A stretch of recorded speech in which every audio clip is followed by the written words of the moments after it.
Olá, queridos amigos, bem-vindos mais uma vez ao esboço da lição da Escola Sabatina. Estamos na lição 10 e o título da lição é O Dia da Expiação. Estamos no contexto desta linda lição da Escola Sabatina relacionada com o santuário. E aí, vocês estão achando bem? Estão realmente sendo abençoados com as lições deste trimestre? Deus possa nos conduzir na compreensão destas verdades maravilhosas. Vamos fazer uma oração e está conosco para comentar esta lição, mais uma vez, o Dr. Alberto Chin. Muito obrigado, doutor. Com prazer. Vamos fazer a oração e vamos começar. Querido Pai que estás nos céus, nós agradecemos pelo privilégio da existência e também pela compreensão de Tua Palavra.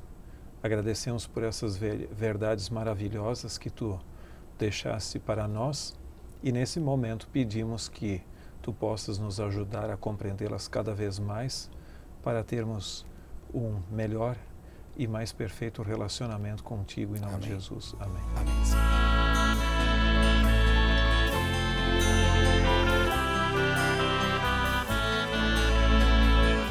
Quando eu era criança, acostumava a receber meu pai com as queixas do dia e geralmente chorando. Um dia eu me preparava para receber o meu pai ao ouvir o ruído do carro que chegava e comecei a chorar desesperadamente, repetindo as palavras de queixas, etc., especificamente contra os meus irmãos mais velhos. Quando o motorista desceu do carro, comecei a chorar mais forte ainda. Mas nesse momento percebi que não era meu pai. Não me imaginava que aquele era meu tio. Todo o choro foi embora. Minha pergunta foi: o que meu tio está fazendo no carro do meu pai? O meu tio sempre, sem querer, usurpou o papel do meu pai. Estudaremos a respeito do papel de Jesus Cristo como nosso sumo sacerdote e o intento de usurpar esse ministério. O foco da lição desta semana é compreender as questões por trás da usurpação do ministério diário e como se realiza essa usurpação. Deus possa nos guiar no estudo desta lição. Vamos passar à segunda parte no seu esboço, que é a compreensão.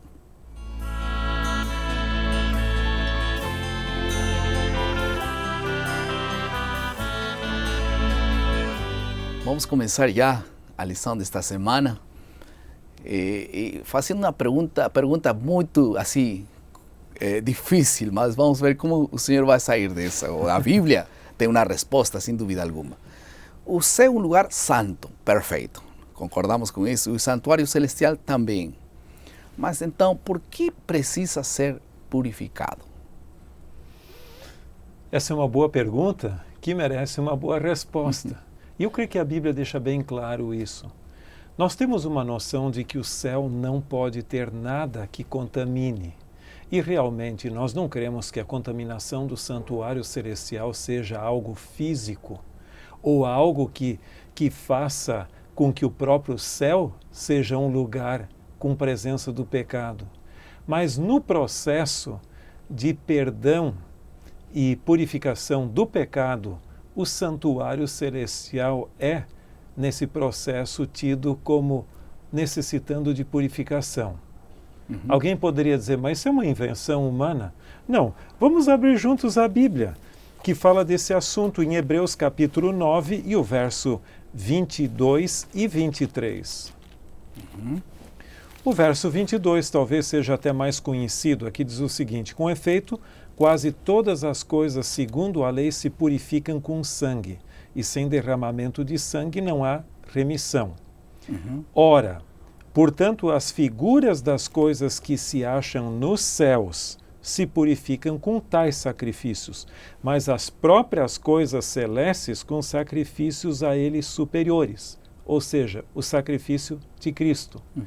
Então, esse texto, ou seja, Hebreus 9, 23, deixa bem claro que as próprias coisas celestiais necessitam ser purificadas com sacrifícios superiores aos humanos aqui. Então, esse é um processo que nós não temos como explicar exatamente como ocorre, mas que precisa ser purificado, precisa, mas só que não que agora o santuário celestial fosse profanado. Isso é outra história. Ele foi contaminado e agora precisa ser purificado. Qual é a diferença entre profanado e contaminado? Veja, os santuários terrestres, eles eram contaminados pelo próprio processo de transferência de culpa.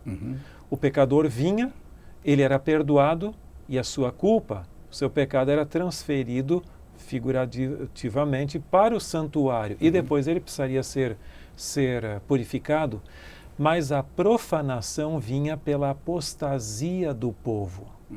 É óbvio que a gente tem que cuidar um pouco porque o livro de Daniel, do profeta Daniel, capítulo 8, verso 9 até o 12, fala de uma profanação do santuário celestial por um poder chamado de chifre pequeno que cresceu muito e a sua atividade. Não é dizer que ele profanou o céu, mas ele eliminou da mente das pessoas o conceito de santuário, estabelecendo um sistema falso de contrafação em substituição ao sacrifício e ao sacerdote de Cristo. E, nesse sentido, o santuário celestial é tido como tendo sido profanado, não lá, mas por um poder antagônico aqui na Terra. E como aconteceu aquele intento de profanação, de substituição do ministério diário, como disse a Bíblia ali? De que maneira, em forma assim prática? Veja, se nós dermos uma olhada ali, diz Daniel 8, 9 a 12, diz: E de um dos chifres saiu um chifre pequeno e se tornou muito forte para o sul, para o oriente, para a terra gloriosa. Cresceu até atingir o exército dos céus, e alguns dos exércitos e das estrelas lançou por terra e os pisou. Sim, engrandeceu-se até o príncipe do exército, e dele tirou o sacrifício diário, e o lugar do seu santuário foi deitado abaixo. E o exército lhe foi entregue com o sacrifício diário por causa das transgressões, e deitou por terra a verdade, e o que fez profanou. E o verso 13: Depois ouvi um santo que falava, e disse outro santo àquele que falava: Até quando durará a visão do sacrifício diário e da transgressão assoladora, visão na qual é entregue o santuário e o exército a fim de serem pisados? Veja, aqui você tem a descrição, e que encontra um paralelismo também num texto que não vamos ler, mas é 2 Tessalonicenses capítulo 2, que fala que assentar-se-ia no santuário de Deus pretendendo ser o próprio Deus. No confessatório, por exemplo, a intercessão de Maria tem que ver um pouco com isso também, né? Com certeza. O que aconteceu foi o seguinte: no período pós-apostólico, o cristianismo não conseguiu resistir à tentação paganizadora da cultura greco-romana. E muitos elementos pagãos foram absorvidos. Então, o que aconteceu? Não foi a conversão tanto do paganismo para o cristianismo, mas a conversão do cristianismo para o paganismo. E com isso foi montado todo um sistema. A Bíblia ensina que o ser humano, quando morre, morre mesmo. O cristianismo pós-apostólico, para não dizer católico, ele passou a ensinar de que a pessoa não morre, fica viva. Isso é uma ideia da filosofia grega. Platão falava sobre isso. Agora você vai ver uma outra coisa. A Bíblia também diz em Hebreus que Jesus morreu uma vez, e uma vez significa para sempre. Só que no sacrifício da missa, na Eucaristia, o sacerdote repete cada vez o sacrifício de Cristo. Também a Bíblia diz que há um só mediador entre Deus e os homens, Jesus Cristo justo. Mas tantos santos foram colocados no céu que não havia vaga mais nos dias do ano, tiveram que ter o dia de todos os santos para aqueles que não conseguiram uma vaga em um dia regular do ano. E então está a Virgem Maria, os apóstolos, os santos, mediando, intercedendo, e usurpando o lugar de Cristo. E há vários outros componentes, mas só para se ter uma ideia, que o catolicismo estabeleceu com o sacrifício da missa, o confessionário e a Eucaristia, etc., um sistema de contrafação que acabou obliterando da mente das pessoas a visão da morte, do sacrifício e sacerdócio de Cristo no céu. E assim invalidou, entre aspas, o ministério diário de Jesus no santuário celestial.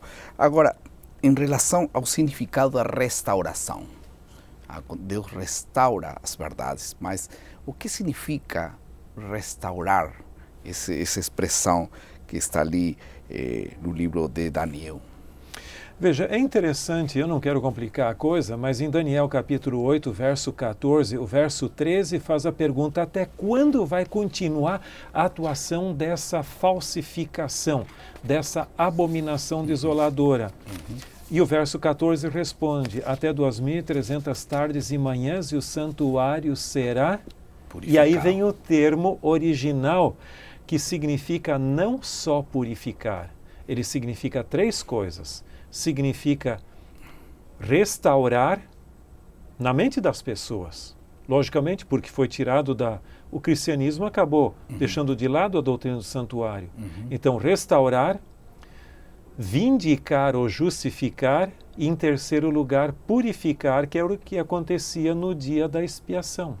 Então, teria restauração, vindicação e também purificação. Exatamente. Sobre o contexto que acabamos de falar.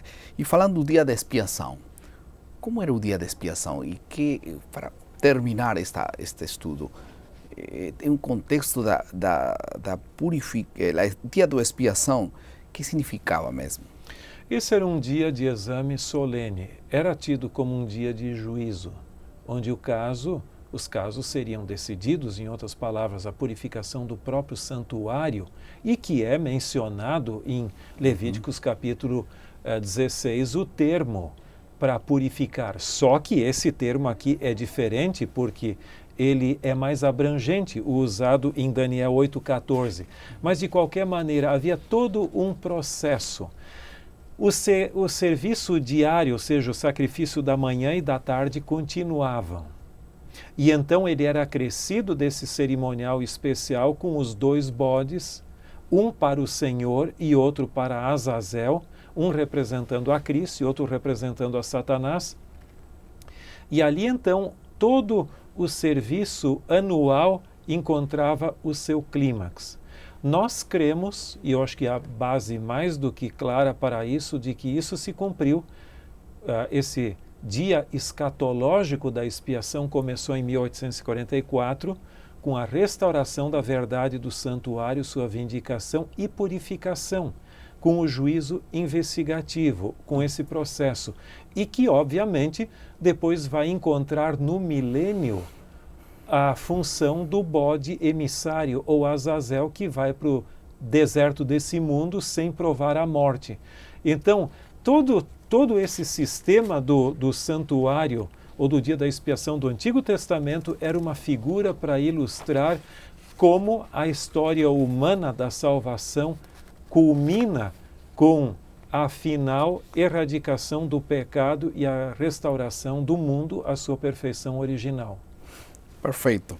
O dia da expiação escatológico, então, comprovará que Deus é justo quando salva e quando pune também. Vamos a passar à terceira parte do nosso esboço, que é a aplicação.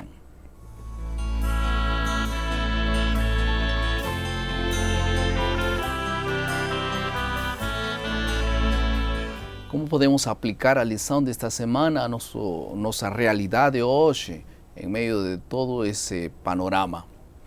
Qual é a tarefa do povo remanescente no tempo de fim? É uma pergunta. O mundo precisa saber que a justiça e os juízes, como preditos em Daniel 8,14, acontecerão e que agora é o tempo de aceitar a salvação oferecida em Jesus. Então, não é um assunto para o futuro, é um assunto para agora.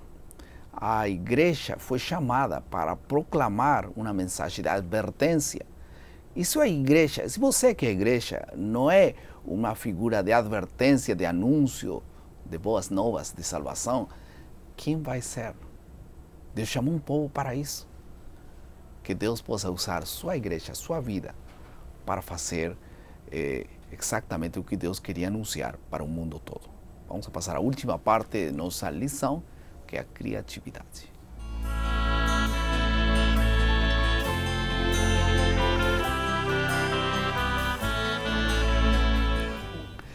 No fim do milênio, no momento do juízo final, o trono de Deus será elevado. Acima dele será vista a cruz de Jesus e sua sombra, toda a história e o conflito entre o bem e o mal serão esclarecidos. Todo perverso verá sua vida. E isso está claramente em Apocalipse 29 ao 15.